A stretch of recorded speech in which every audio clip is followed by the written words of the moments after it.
ಆಡಳಿತದಲ್ಲಿ ದೇಶದಲ್ಲಿ ಪ್ರಾರಂಭ ಆಯಿತು. ಮಹದೇವಪುರ ವಿಧಾನಸಭಾ ಕ್ಷೇತ್ರದಲ್ಲಿ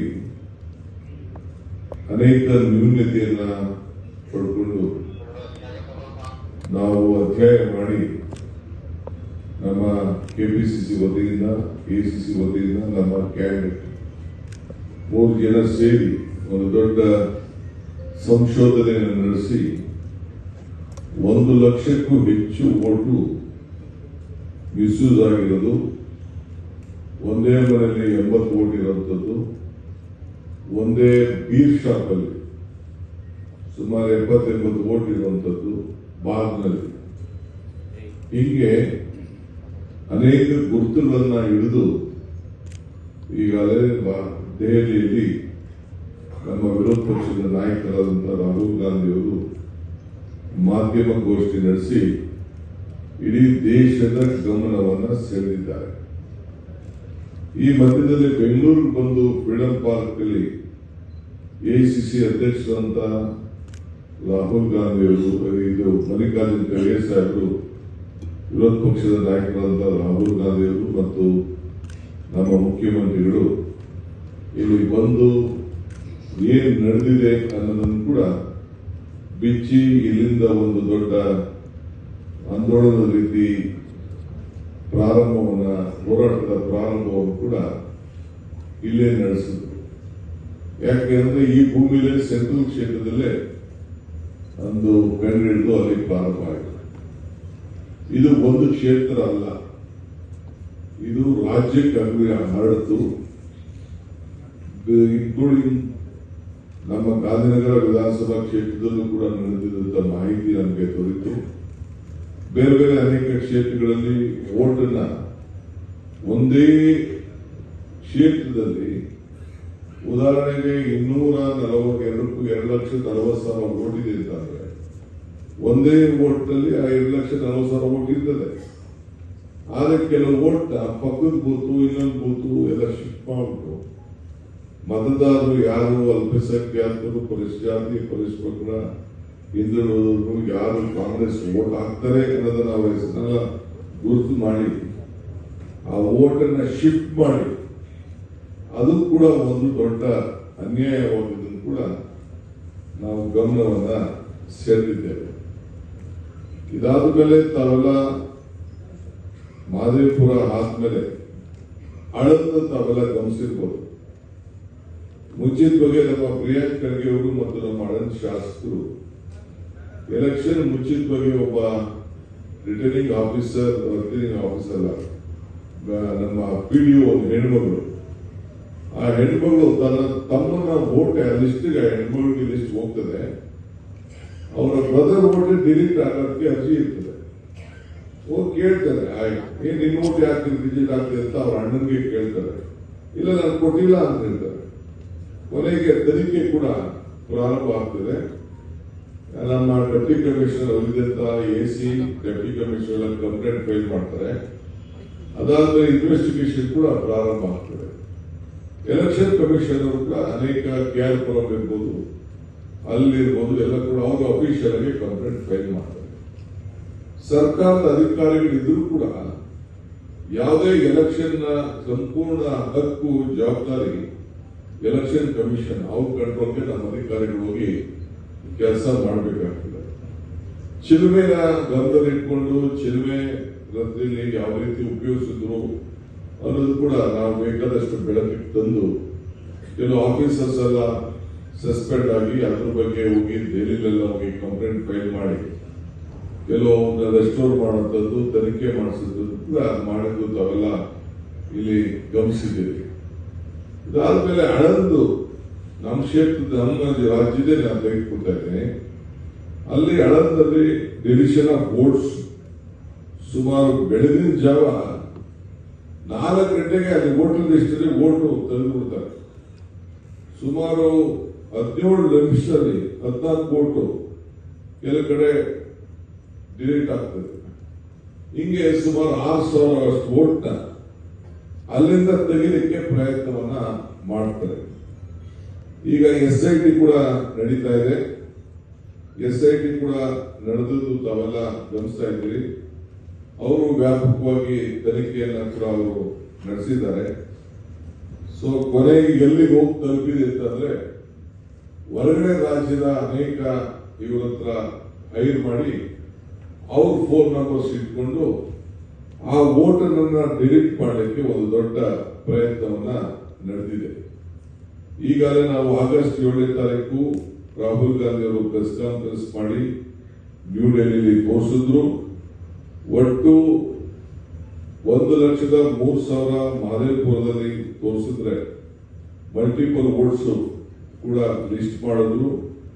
ಅದೆಲ್ಲ ಕೂಡ ತಾವೆಲ್ಲ ಗಮನಿಸಿದ್ದೀರಿ. ಈಗ ಬಲ್ಕ್ ರೆಸಿಡೆನ್ಷಿಯಲ್ ಅಡ್ರೆಸ್ ಅಲ್ಲಿ ವೋಟ್ ಬಂದದ್ದು ಕೂಡ ನೀವೆಲ್ಲ ಗಮನಿಸಿದ್ದೀರಿ. ಇವೆಲ್ಲ ದೊಡ್ಡ ಮಾಹಿತಿ ಇದೆ, ಬೇಕಾದ್ರೆ ನಾನು ನಿಮಗೆ ಅದನ್ನೆಲ್ಲ ನಾನು ಒದಗಿಸ್ಕೊಡ್ತೇನೆ. ಇಲ್ಲಿ ರೆಸ್ಪಾನ್ಸಿಬಿಲಿಟಿ ಎಲೆಕ್ಷನ್ ಕಮಿಷನ್ ಅಂತ ನಾನು ತಿಳಿಸಿದ್ದೇನೆ. ಫೆಬ್ರವರಿ 23ನೇ ತಾರೀಕು ನಾನು ಹೇಳ್ತಾ ಇದ್ದೀನಿ, ನಮ್ಮ ಆಳಂದ ಕ್ಷೇತ್ರದಲ್ಲೇ 7,250 ವೋಟು 256 ಬೂತ್ ನಲ್ಲಿ ಟಾರ್ಗೆಟ್ ಮಾಡಿ ಫಾರಂ 7 ಇಟ್ಟು ಡಿಲೀಟ್ ಮಾಡಿ ಇದನ್ನ ಹೆಲ್ಪ್ ಲೈನ್ ಉಪಯೋಗಿಸಿಕೊಂಡು ಗರುಡ ಆಪ್ ಉಪಯೋಗಿಸಿಕೊಂಡು NSPP ಪೋರ್ಟಲ್ ಅಲ್ಲಿ ಇದನ್ನ ಅನಾಥರೈಸ್ಡ್ ಪರ್ಸನ್ಸ್ ಒಂದು ಅರ್ಜಿ ಹಾಕ್ತಾರೆ. ಸೊ ಮಲ್ಟಿಪಲ್ ಮೊಬೈಲ್ ನಂಬರ್ ಕೂಡ ನಾವು ಕಂಡುಹಿಡಿದಿದ್ದೇವೆ. ಸೊ ಉತ್ತರ ಪ್ರದೇಶದವರು, ಬಿಹಾರ್ ಅವರು, ದೆಹಲಿಯವರು, ಜಾರ್ಖಂಡ್ ಅವರು ಅವ್ರ ಫೋನ್ ಇಂದ ಅಪ್ಲಿಕೇಶನ್ ಅರ್ಜಿ ಹಾಕ್ತಾರೆ. ಸೊ 150 ಅಫೆಕ್ಟೆಡ್ ಸಿಟಿಸನ್ಸ್ ಕಂಪ್ಲೇಂಟ್ ಕೊಡ್ತಾರೆ, ಹಿಂಗೆ ನಮ್ಮ ವೋಟ್ ಈ ರೀತಿ ಆಗ್ತಾ ಇದೆ ಅಂತ ಹೇಳಿ ನಮ್ಮ ರಿಜಿಸ್ಟ್ರಿಂಗ್ ಆಫೀಸರ್ಗೆ, ತಹಶೀಲ್ದಾರ್ಗೆ ಕೊಡ್ತಾರೆ. ಸೊ ಅಲ್ಲಿ ಇನ್ಕ್ಲೂಡಿಂಗ್ ಬಹಳ ದೊಡ್ಡ ನಂಬರ್ನೆಲ್ಲ ಡೀಟೇಲ್ಸ್ ಎಲ್ಲ ಇದೆ. ತಿರ್ಗಾ ಫೆಬ್ರವರಿ 23 ಎಲೆಕ್ಷನ್ ಕಮಿಷನ್ಗೆ ಡೆಲ್ಲಿಯವರು ಕೂಡ ಬಂದು ಈ ರೀತಿ ಆಗ್ತಾ ಇದೆ ಅಂತೇಳಿ ರಿಕ್ವೆಸ್ಟ್ ಅನ್ನ 224 ಕೂಡ ನಾವು ಮಾಡ್ತೇವೆ. ಈಗ ಇನ್ವೆಸ್ಟಿಗೇಷನ್ ರಿಲೀವ್ ಆಗಿದೆ. 6,100 COD ಕೊಡ್ತೀವಿ. ಪೊಲೀಸ್ ಸ್ಟೇಷನ್ ಅಲ್ಲೂ ಕೂಡ ಕೇಸ್ ರಿಜಿಸ್ಟರ್ ಆಗ್ತದೆ. ಪೊಲೀಸ್ ಅವರು COD ಬರೀತಾರೆ.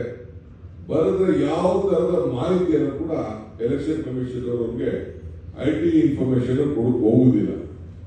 ಸೊ ಆಮೇಲೆ ಕೊನೆಗೆ 9 ಮೊಬೈಲ್ ನಂಬರ್ಗಳನ್ನ ಔಟ್ಸೈಡ್ ಕರ್ನಾಟಕ ಕೂಡ ನಮ್ಮ CD ಅವರು OTP ತೆಗೆದುಕೊಂಡದ್ದು OTP ಮಿಸ್ ಮಾಡ್ತಾರೆ. 12 ಸತಿ ಅಫಿಷಿಯಲ್ ಆಗಿ ನಮ್ಮ ಪೊಲೀಸ್ ಅವರು ಎಲೆಕ್ಷನ್ ಕಮಿಷನ್ಗೆ ಪತ್ರ ಬರೀತಾರೆ, ನೀವು ನಮಗೆ ಇದು ದಾಖಲೆ ಕೊಡಿ ಅಂತೇಳಿ. ಅದು ಕೂಡ ಅವ್ರು ಯಾರು ಕೊಡುವುದಿಲ್ಲ. ಸೊ ಸಂಬಂಧಪಟ್ಟಂತ ದೊಡ್ಡ ಟ್ರಯಲ್ ಕೂಡ ಮಾಡ್ತೀವಿ. ಸೊ ಅನೇಕ ಸಂದರ್ಭದಲ್ಲಿ ಇನ್ವೆಸ್ಟಿಗೇಷನ್ ಕೂಡ ನಿಲ್ತದೆ.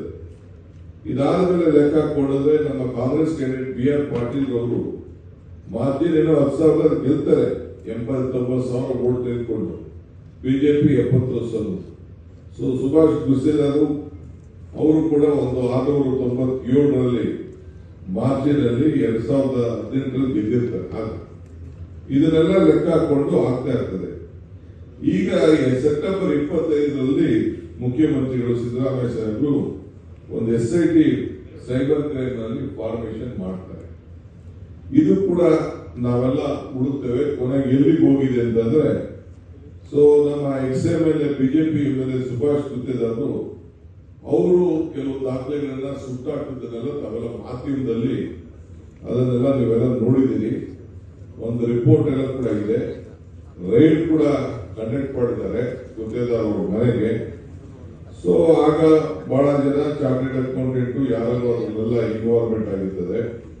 ಸೊ SIT ಅವರು ಲ್ಯಾಪ್ಟಾಪ್ ಕೂಡ ಸೀಲ್ ಮಾಡಿರೋದು ಇವೆಲ್ಲ ಕೂಡ ತಾವೆಲ್ಲ ಗಮನಿಸಿದ್ದೀರಿ. ಪ್ರತಿಯೊಬ್ಬ ವ್ಯಕ್ತಿಗೆ ಒಂದೊಂದು ವ್ಯಕ್ತಿಗೆ ಅಲ್ಲಿ ಯಾರು ಇದಕ್ಕೆ ಇನ್ವಾಲ್ವ್ ಮಾಡ್ಕೊಂಡಿದ್ರು 80 ರೂಪಾಯಿನ ಅವನಿಗೆ ವೇಜಸ್ ಆಗಿ ಒಂದು ವೋಟ್ ತೆಗೆದ್ರೆ 80 ರೂಪಾಯಿ ಅಂತ ಫಿಕ್ಸ್ ಮಾಡಿದ್ದು ಈಗ ಸ್ಟೇಟ್ಮೆಂಟ್ ಕೂಡ ಎಲ್ಲ ಕೊಟ್ಟಿದ್ದಾರೆ. ಸೊ ಈ ರೀತಿ ಎಲ್ಲ ನಡೆದಿದೆ. ರಿಪೋರ್ಟ್ ಸದ್ಯದಲ್ಲೇ ಬರ್ತದೆ. ಇದು ಏನಾಗ್ತದೆ ಅನ್ನೋದನ್ನು ನಾವೆಲ್ಲ ಕಾಯ್ಕೊಂಡು ಈಗ ಇದ್ದೇವೆ. ಈಗ ಹರಿಯಾಣದಲ್ಲೂ ಕೂಡ ಇದನ್ನ ಮುಖ್ಯ ನಮ್ಮ ಕಾಂಗ್ರೆಸ್ ಅಧ್ಯಕ್ಷ ವಿರೋಧ ಪಕ್ಷದ ನಾಯಕರಾದಂತಹ ರಾಹುಲ್ ಗಾಂಧಿ ಅವರು ಬಗ್ಗೆ ಪ್ರೆಸ್ ಕಾನ್ಫರೆನ್ಸ್ ಮಾಡಿದ್ದಾರೆ.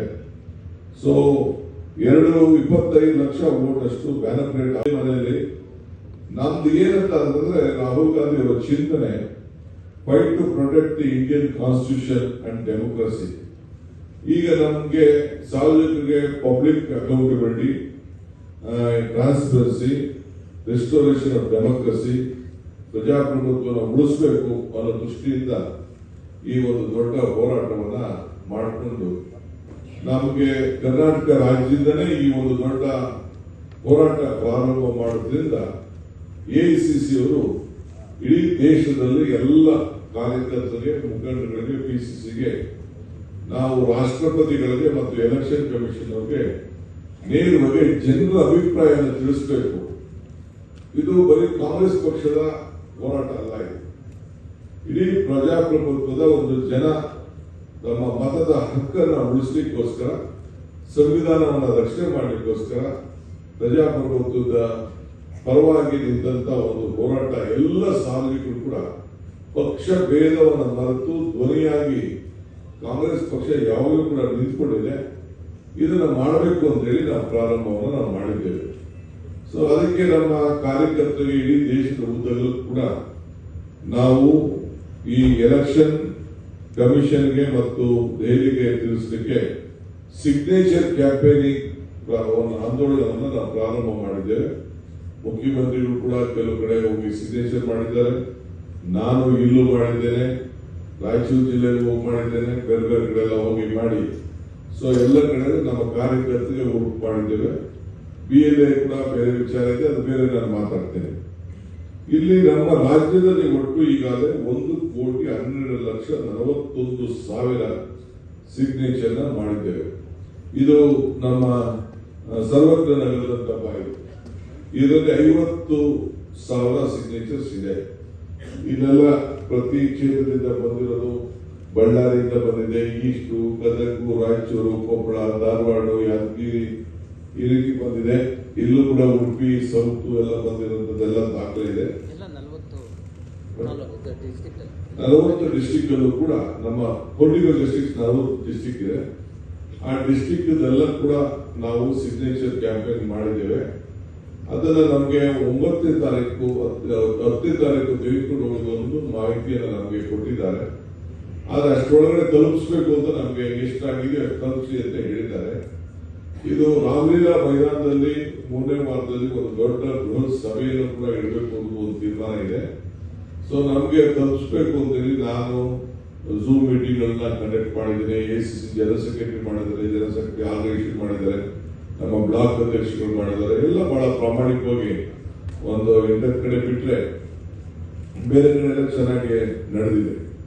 ನಡೆದ ಪಟ್ಟಿ ಇದೆ ನಮ್ಮ ಹತ್ರ, ಯಾರು ಏನೇನು ಮಾಡಿದ್ದಾರೆ ಇನ್ಕ್ಲೂಡಿಂಗ್ ಫೋನ್ ನಂಬರ್ಸ್ ಇಲ್ಲಿ ಕಂಪ್ಲೀಟ್ ನಿಮಗೆ ನಾನು ಎಷ್ಟು ಯಾವ ರೀತಿ ಮಾಡಿದೀವಿ ಅಂತೇಳಿ ಒಂದು ಮಾಹಿತಿ ಕೂಡ ಇದೆ. ನಾವು ಅರ್ಜಿ ಹಾಕ್ಬಿಟ್ಟು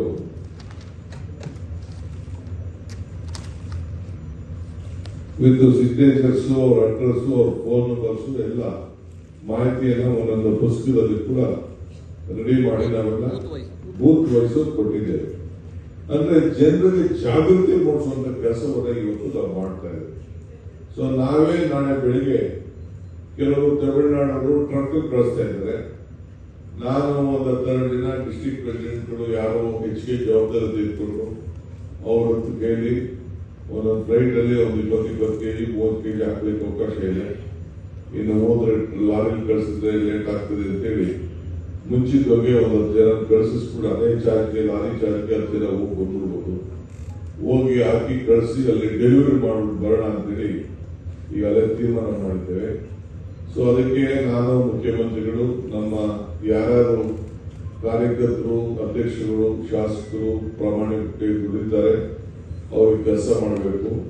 ನಮ್ಮ ರಾಜ್ಯದಿಂದಲೇ ಇದನ್ನ ಮೊದಲು ಪ್ರಾರಂಭ ಮಾಡಿರೋ ದೃಷ್ಟಿಯಿಂದ ನಾವೇ ಮೊದಲು ಎಲ್ಲರಿಗಿಂತ ಮುಂಚಿತವಾಗಿ ಅದನ್ನ ತಲುಪಿಸುವಂತ ಕೆಲಸ ನಾವು ಮಾಡಬೇಕಾಗಿದೆ. ಸೊ ಅದನ್ನ ಹೋಗಿ ದೆಹಲಿಗೆ ACC ಕಚೇರಿಗೆ ತಲುಪಿಸ್ತೀವಿ.